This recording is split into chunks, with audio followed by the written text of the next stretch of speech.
Snow fell that morning like an apology from heaven, soft and relentless, covering the broken boards of Ash Hollow in a thin hush of white. The wind carried the faint cry of a crow and the smell of wood smoke from the saloon chimneys.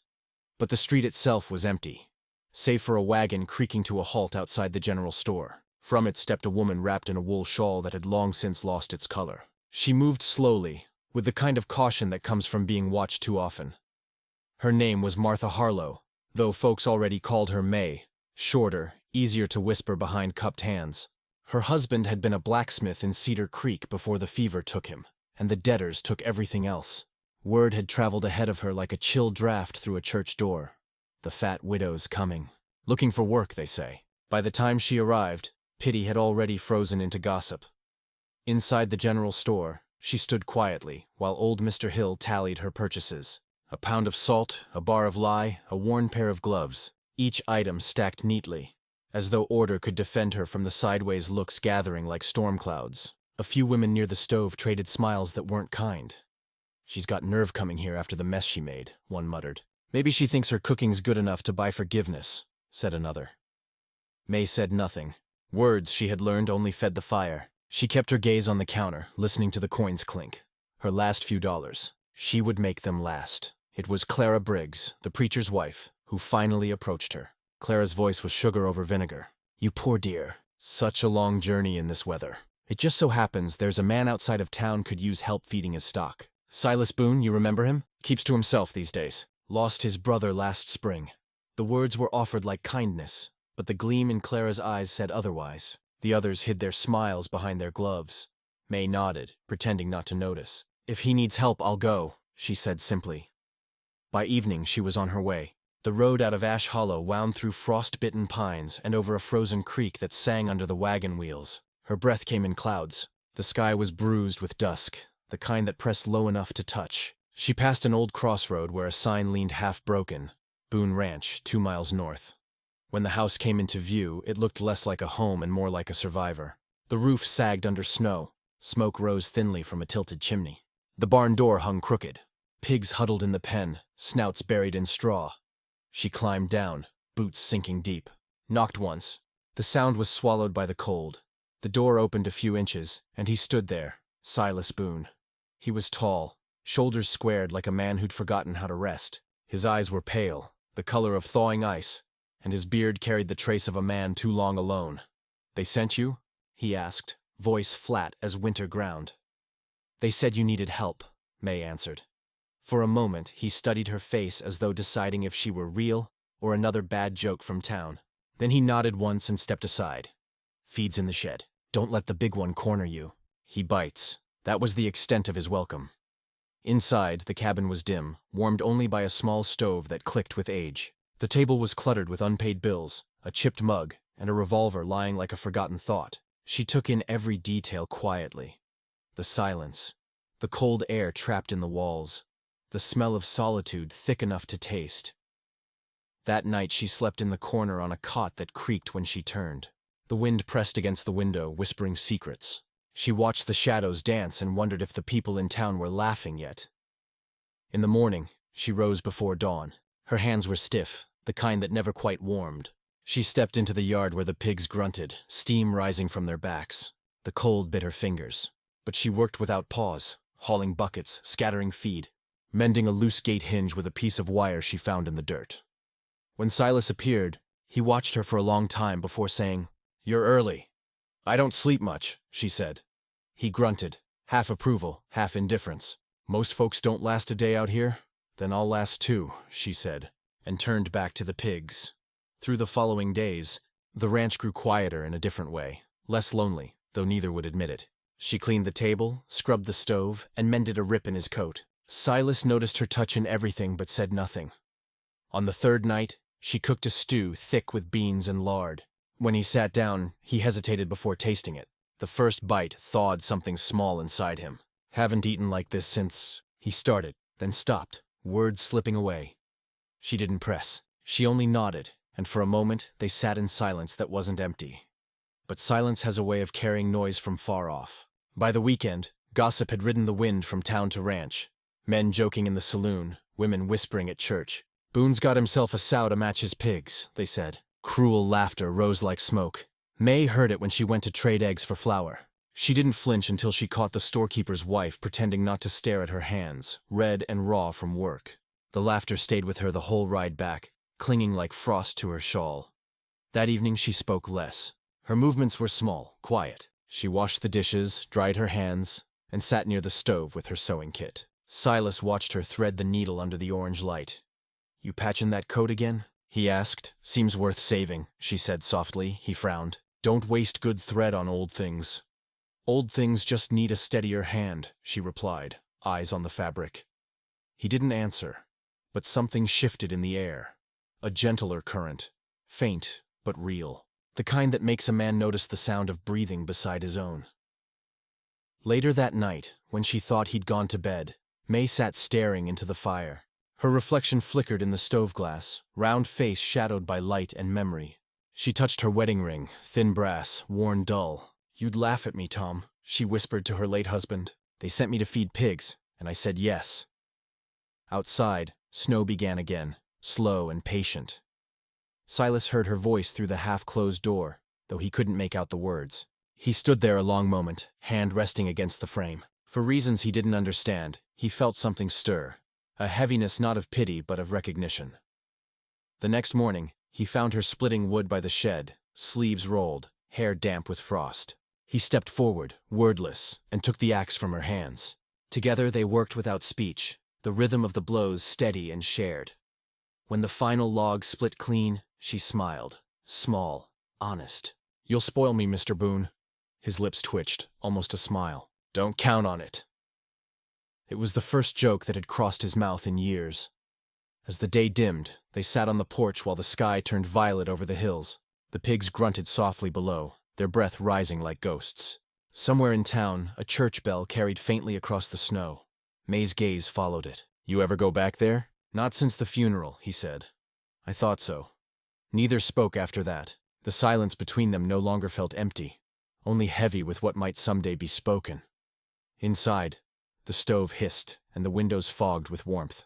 May poured 2 mugs of coffee, one for him, one for herself. When he took it, their fingers brushed. Just a second, just enough to notice. Outside, the snow deepened. Inside, the distance between 2 lonely souls thinned by the smallest of gestures. And though neither would admit it, something unspoken had begun to take root in that quiet house. Something tender and trembling, like the first green beneath frozen ground. May didn't dare name it. Silas couldn't, but both knew it was there, breathing softly in the warmth they had accidentally built together. That night, she slept deeper than she had in months. The wind still howled against the window, but for the first time, it sounded less like mockery and more like a lullaby.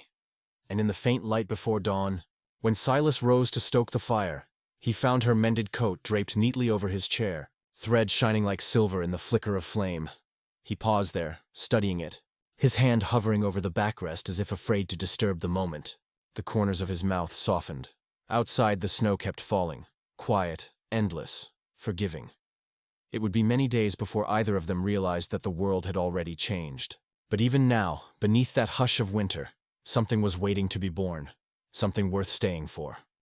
The blizzard arrived before the dawn bell, swallowing the valley in white. When May woke, the world beyond the window had vanished.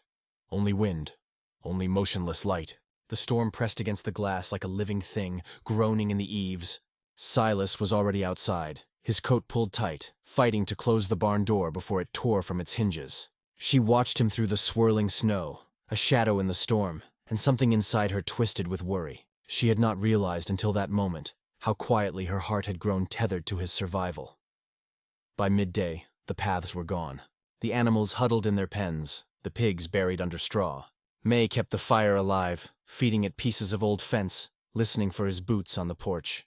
When at last he came in, his beard rimed with frost, he stamped the cold off his boots and gave a curt nod, as though the weather were a thing to be endured, not feared.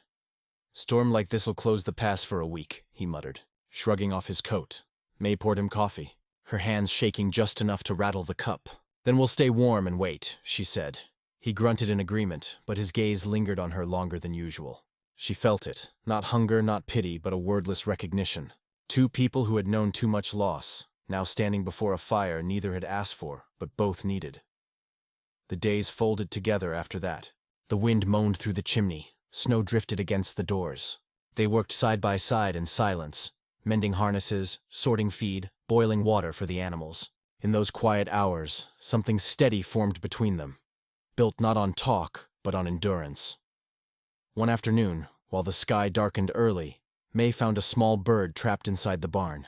It fluttered frantically against the window, wings striking the glass until its feathers left faint, desperate smudges. She cupped her hands around it, murmuring soft nonsense, and when she carried it to the open air, the creature sat for a heartbeat in her palm before vanishing into the storm. When she turned, Silas was watching her. "You didn't have to do that," he said. "Neither do most things worth doing," she answered, and went back inside. That night, he mended the broken latch on her window without being asked. By the week's end, the snow relented, but the wind carried something else, a whisper from town. A traveler from Ash Hollow came by on his way north, leaving a sack of mail and a cruel smile. "Town's got itself a story," he said, glancing between them. "Says Boone took in the widow for more than her cooking. Folks are calling her his sow bride." May froze. The traveler laughed and went on his way, leaving the words hanging like a curse in the cold air. Silas's jaw tightened. "Don't pay them no mind," he said. But May was already retreating inside herself, the old shame returning like a wound reopening. "You don't understand," she whispered. "They won't forget. They'll make it ugly for both of us." "They already did," he said softly. "Doesn't change what's true." That night she couldn't sleep. She sat by the dying fire staring at the floorboards. When dawn came, she packed her small bundle. The gloves, her husband's ring, a loaf of bread wrapped in cloth. She left a note folded on the table. "Thank you for letting me work. I'll not trouble you longer." She slipped into the gray morning while Silas still slept, her breath clouding in the frozen air. The snow had crusted to ice, sharp under her boots. The world was quiet except for the wind whispering through the trees. By the time Silas woke, the fire was low and the room was empty. The note sat by the coffee pot, her handwriting small and careful. He read it twice, then again, each time slower. A pulse of anger rose in him, not at her, but at the small, cruel world that would drive a woman from safety, just to feed its own spite. He pulled on his coat and followed her tracks. The wind had begun to rise again, scraping across the valley. The footprints led past the ridge, down toward the river bridge where the ice was breaking beneath the current. The blizzard came back without warning, fierce as if the earth had turned against itself. Snow erased the world inch by inch. He found the wagon overturned near the old bridge, one wheel half buried, the horse gone. Her lantern lay smashed, its flames smothered but still warm. "May!" he shouted, voice swallowed by the storm.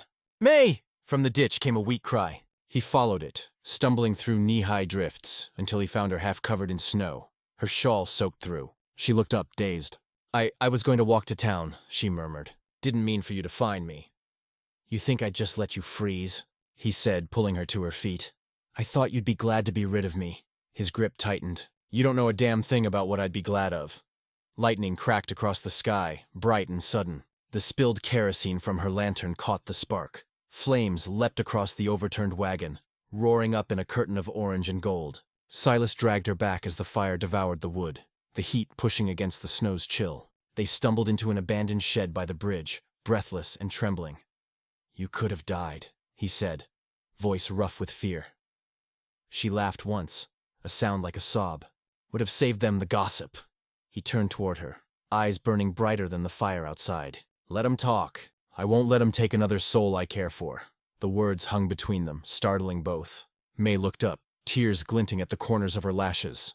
"You care for me?" He hesitated, then shook his head, not in denial, but in surrender. "I reckon I do." She closed her eyes, not to hide from him, but to let the words settle where warmth had been missing too long. When she spoke again, her voice was small, almost reverent. "Then stop fighting the cold, Silas. Let it be warm for once." He reached out, brushing soot from her cheek, his hand trembling. Outside, the flames burned down to embers, painting their faces in soft gold. For the first time, neither of them felt alone. By morning, the storm had passed. The sky was the color of ash, the air sharp but clear. Smoke rose from the ruins of the wagon, twisting toward the pale sun. Silas walked beside May as they returned to the ranch, his arm steadying her when she stumbled. The townsfolk came later that day, drawn by the plume of smoke. Clara Briggs led them, her face tight with curiosity. "We thought you'd gone," she said to May, her smile polite and poisonous. "I nearly did," May answered, her voice calm. "But Mr. Boone found me." Clara's gaze darted to Silas, then to the scorched ground beyond. "Such a dangerous night," she murmured. "The Lord must have spared you." "Maybe he did," Silas said evenly. "Or maybe we just looked out for each other." The preacher's wife had no answer for that. The crowd lingered, uncertain now, the sharp edge of gossip dulled by something they could not quite name. The image of May standing beside Silas, her shoulders square, her eyes unafraid, didn't match the cruel stories they'd spun. By evening, when the riders turned back toward town, the whispers were different. Boone saved the widow in the storm. The pigs lived, and so did she. Weeks later, when the snow began to melt, the ranch took on a gentler silence. The fences stood straight again, the fields glistened with thawing frost. Silas built a new porch rail. May planted herbs by the kitchen window. They spoke little, but when they did, the words carried weight. One night, as the sun bled out behind the ridge, May found him sitting on the steps, polishing his old revolver. "You ever think of leaving this place?" she asked. He looked toward the fading horizon. "Used to? Not anymore," she smiled faintly. "Me neither." The air smelled of pine and smoke. Somewhere a coyote called, distant and lonely. She rested her hand on the railing near his, close enough that the wood between them seemed to hum. Years later, old Ezra Kane, the ranch hand who once worked those fields, would tell their story by lantern light. He'd say the snow never stopped falling that winter, and yet somehow, two people managed to find warmth when the whole world had turned to ice. He'd say mercy doesn't always come with soft hands, and love doesn't always announce itself with words. Sometimes it's just a man and a woman rebuilding a house no one believed in, and he'd end the tale the same way every time, voice cracking like a saddle strap. If ever you find yourself laughed at for the way you love, remember them. Remember how the world sent a widow to feed a man's pigs, and instead she taught him how to live again. The fire in the hearth would dim, the room falling to quiet. "Dignity," he'd whisper then, almost to himself. "It's what you build after they've torn everything else away." Outside, the wind would rattle the shutters. Gentle now, almost kind. Somewhere in the darkness, the ranch still stood, and two names lingered like a prayer on the frozen air: May and Silas. If you felt their story settle somewhere deep inside you, then stay a while. There are more hearts out in the West waiting to be remembered. Subscribe for more Wild West tales, where even the coldest winters find a heart worth thawing.